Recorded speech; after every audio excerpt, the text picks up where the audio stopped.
Welcome to my YouTube channel. ಇವತ್ತು ಗೌರಿ ಕಲ್ಯಾಣದಲ್ಲಿ ಏನಾಗ್ತಿದೆ ಅಂತ ಸಂಪೂರ್ಣವಾಗಿ ನಾನು ಮೀಡಿಯಾದಲ್ಲಿ ತಿಳಿಸ್ಕೊಡ್ತೀನಿ ಬನ್ನಿ. ಅದಕ್ಕಿಂತ ಮೊದಲು ನೀವೇನಾದರೂ ಗೌರಿ ಕಲ್ಯಾಣವನ್ನು ದಿನ ನೋಡಲು ಇಷ್ಟಪಡುವುದಾದರೆ ಈ ಕೂಡಲೇ ನಮ್ಮ ಯೂಟ್ಯೂಬ್ ಚಾನಲ್ನ ಸಬ್ಸ್ಕ್ರೈಬ್ ಮಾಡ್ಕೊಳ್ಳಿ. ಈ ಕಡೆಗೆ ವಿವೇಕ್ಗೂ ಮತ್ತು ಗೌರಿಗೂ ಅನುಮಾನ ಇರುತ್ತೆ. ಅವಳೊಬ್ಬಳೇ ಯಾವುದೇ ಕಾರಣಕ್ಕೂ ಎಸ್ಕೇಪ್ ಆಗಿರಲ್ಲ. ಇಲ್ಲಿ ಯಾರೋ ಕಿಡ್ನಾಪ್ ಮಾಡಿದ್ದಾರೆ ನೋಡೋಣ ಅಂದ್ಬಿಟ್ಟು ಕ್ಯಾಮ್ರಾ ಇಸ್ಕೊಂಡು ಎಲ್ಲ ಫೋಟೋಸ್ನ ಅಬ್ಸರ್ವ್ ಮಾಡ್ತಿರ್ತಾನೆ ವಿವೇಕ್. ಎಲ್ಲ ಫೋಟೋಸಲ್ಲೂ ಕೂಡ ಆ ಕಾಮ್ರಾಸ್ ಇರ್ತಾನೆ. ನೋಡು ಈ ವೇಟರ್ ಸರು ಇವನು ಎಲ್ಲ ಫೋಟೋಸಲ್ಲೂ ಈ ಥರ ಮೋನಿಕಾಕ್ಕೂನ ಈ ಥರ ಡಿಸ್ಟರ್ಬ್ ಮಾಡ್ತಿದ್ದಾನಲ್ಲ, ಈ ಥರ ನೋಡ್ತಾ ಇದ್ದಾನಲ್ಲ, ಯಾರದು ಅಂತ ಕೇಳ್ತಾ ಇರ್ತಾನೆ. ಅದಕ್ಕೋಸ್ಕರ ಹೌದು ನನಗೂ ಇವನ ಮೇಲೆ ಅನುಮಾನ ಇದೆ. ಮೋನಿಕಕ್ಕ ಬಂದು ತವಿಂದನೂ ಅವನಿಂದನೇ ಸುತ್ತುತ್ತಾ ಇದ್ದಾರೆ. ಅದಕ್ಕೋಸ್ಕರ ನನಗೆ ಎಲ್ಲೋ ಮದುವೆ ಹೆಣ್ಣು ಕೇರ್ ಜಾಸ್ತಿ ತಗೊತಾ ಇದ್ದಾರೆ ಅಂತ ಅನಿಸುತ್ತೆ ಅಂತ ಅಂದ್ಕೊಂಡಿದ್ದೆ ಅಂತ ಹೇಳ್ತಾಳೆ ಗೌರಿ. ಅದಾದಮೇಲೆ ಅಲ್ಲಿ ಒಬ್ಬ ವೇಟರ್ಸ್ ಕೂಡ ಕಿರಣ್ ವೇಟರ್ಸಿಂದ ಎಲ್ಲ ಕಡೆನೂ ಅಡುಗೆ ಆಗಿದೆ, ನೀವು ತಲೆ ಕೆಡಿಸ್ಕೋಬೇಡಿ ಅಂತ ಮಾತಾಡ್ತಾ ಇರಬೇಕಾದ್ರೆ ಆ ವಿವೇಕು ಆ ವೇಟರ್ಸ್ನ ಕರಿತಾನೆ. ಕರೆದ್ಬಿಟ್ಟು ಇವ್ರು ಯಾರು ಅಂತ ಗೊತ್ತಾ ಅಂತ ಕೇಳ್ತಾರೆ. ನಮ್ಗೆ ಯಾರು ಅಂತ ಗೊತ್ತಿಲ್ಲ ಸರ್, ನಾನು ಇಲ್ಲಿ 2 ವೇಟರ್ಸ್ನ ಕರೆಸಿದ್ದೀರಾ ನೀವು, ನಾನೆಲ್ಲ ನಿಮ್ಮ ಕಡೆಯವರು ಯಾರೋ ಉಪಚಾರ ಮಾಡೋಕ್ಕೊಬ್ರು ಹಾಗೆ ಕೂಡ ಅಡುಗೆ ಮಾಡೋಕ್ಕೊಬ್ರು ಅಂತ ನಾನು ತಿಳ್ಕೊಂಡಿದ್ದೆ ಸರ್ ಅಂತ ಹೇಳ್ತಾರೆ. ಅದಕ್ಕೆ ಹಾಗಾದರೆ ಇವ್ರು ನಿಮ್ಮ ಕಡೆಯವರಲ್ವಾ ಅಂತ ಹೇಳ್ತಾರೆ. ಇಲ್ಲ ಸರ್ ಅಂತ ಹೇಳ್ತಾರೆ. ಹಾಗಾದರೆ ಇವರು ಎಲ್ಲಿದ್ದಾರೆ ಅಂತ ನಿಮ್ಗೆ ಗೊತ್ತಾ ಅಂತ ಕೇಳ್ತಾರೆ. ಗೊತ್ತಿಲ್ಲ ಸರ್, ಈಗ ತಾನೇ ಮೋನಿಕಾ ಮೇಡಮ್ ರೂಮ್ ಹತ್ರ ಇದ್ದರು, ಹಾಗೆ ಕೂಡ ಯಾರನ್ನೋ ಒಬ್ಬರನ್ನ ಎತ್ಕೊಂಡು ಹೋಗ್ತಿದ್ರು, ಏನಾಗೈತೆ ಅಂತ ಕೇಳಿದ್ಕೆ ಅವರು ಹೊರಗೆ ಹುಷಾರಿಲ್ಲ ಅಂತ ಹೇಳಿದ್ರು ಸರ್ ಅಂತ ಹೇಳೇ ಬಿಡ್ತಾರೆ. ಅವಾಗ ಫುಲ್ಲು ಗಾಬರಿ ಹೋಗುತ್ತೆ. ಹಾಗಾದರೆ ಅವನೇ ಕಿಡ್ನಾಪ್ ಮಾಡಿರೋದು ಅಂತ ಕೂಡ ಹೇಳ್ತಾರೆ.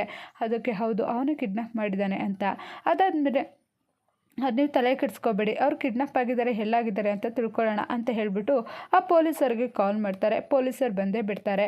ನೋಡಿ ಮೇಡಮ್, ಇದು ಸೂಕ್ಷ್ಮ ವಿಚಾರ, ಇಲ್ಲಿ ಮದುವೆ ಎಣ್ಣೆ ಕಾಣ್ತಿಲ್ಲ ಅಂದರೆ ಅದು ಮನೆ ಒಳಗೆ ಇದು ಏನರ್ಥ ನಮಗಂತೂ ಒಂದೂ ಗೊತ್ತಾಗ್ತಿಲ್ಲ ಮೇಡಮ್, ನಾವು ಬಂದಿದ್ದೀವಿ ತಾನೇ, ಆದಷ್ಟು ಬೇಗ ಅವ್ರನ್ನ ಹುಡುಕೊಡ್ತೀವಿ ತಾಡ್ರಿ ಅಂತ ಕೂಡ ಹೇಳ್ತಾರೆ.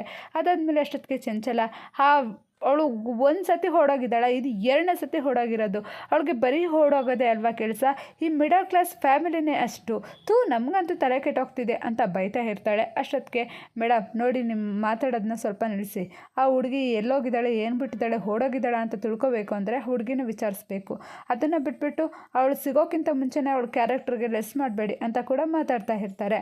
ಅದಾದಮೇಲೆ ಸರಿ, ಅವ್ರನ್ನ ನಾವು ಟ್ರ್ಯಾಪ್ ಮಾಡೋಣ, ಎಲ್ಲಿದ್ದಾರೆ ಅಂತ ನಮಗೆ ಗೊತ್ತಾಗುತ್ತೆ, CCTV ಫುಟೇಜ್ ತೆಗೀರಿ ಅಂತ ಕೂಡ ಹೇಳ್ತಾರೆ. CCTV ಫುಟೇಜ್ ತೆಗಿಬೇಕಾದ್ರೆ ಅದು ರೆಕಾರ್ಡಿಂಗ್ಸ್ ಆಗೋದೇ ಇಲ್ಲ, ಬರೀ ಲೈವ್ ಲೊಕೇಶನಲ್ಲಿರುತ್ತೆ.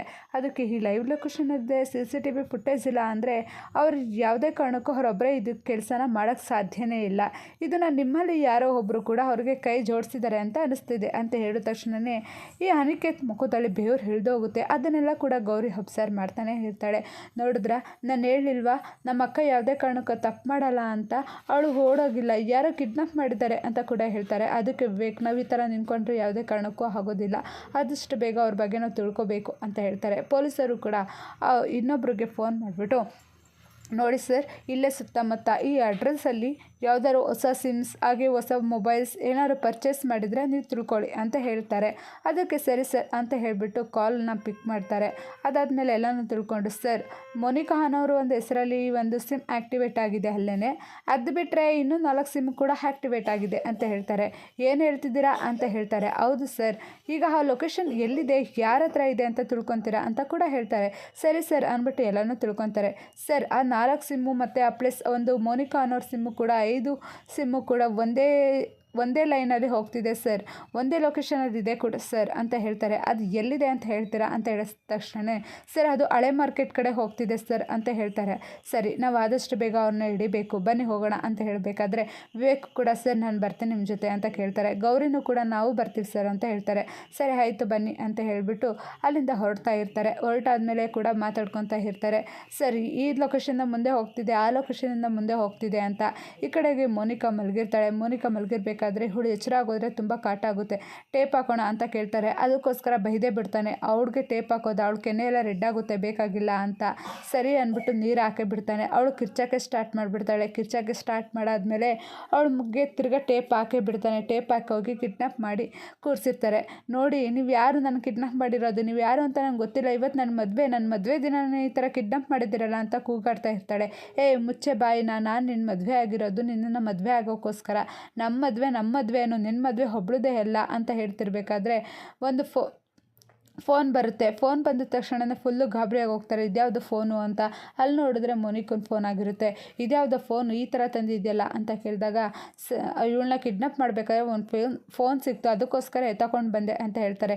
ಏನರ ಮಾಡ್ತಿದ್ದೀರಾ, ಈ ಫೋನ್ ಹಿಡಿದ್ರೆ ಈ ಲೊಕೇಶನಲ್ಲಿ ನಮ್ಮನ್ನ ಟ್ರ್ಯಾಪ್ ಮಾಡ್ತಾರೆ ಅಂತ ಹೇಳ್ತಾರೆ. ಆ ಫೋನ್ ಮಾಡಿರೋದು ನೋಡಿದ್ರೆ ಚಿನ್ನು ಮತ್ತು ಈ ಶ್ಯಾಮ್ ಆಗಿರ್ತಾರೆ. ಈ ಫೋನ್ ರಿಂಗ್ ಆಗುತ್ತಾ ಅಂತ. ಈಗ ಫೋನ್ ಕೂಡ ಸ್ವಿಚ್ ಆಫ್ ಆಗುತ್ತೆ, ಟ್ರ್ಯಾಪ್ ಕೂಡ ನಿಂತೋಗುತ್ತೆ. ಈ ಕಡೆಗೆ ಏನೇ ಕೇಳ್ತಿದ್ರು ಕೂಡ ಅಡ್ರೆಸ್ ಸಿಗೋದೇ ಇಲ್ಲ.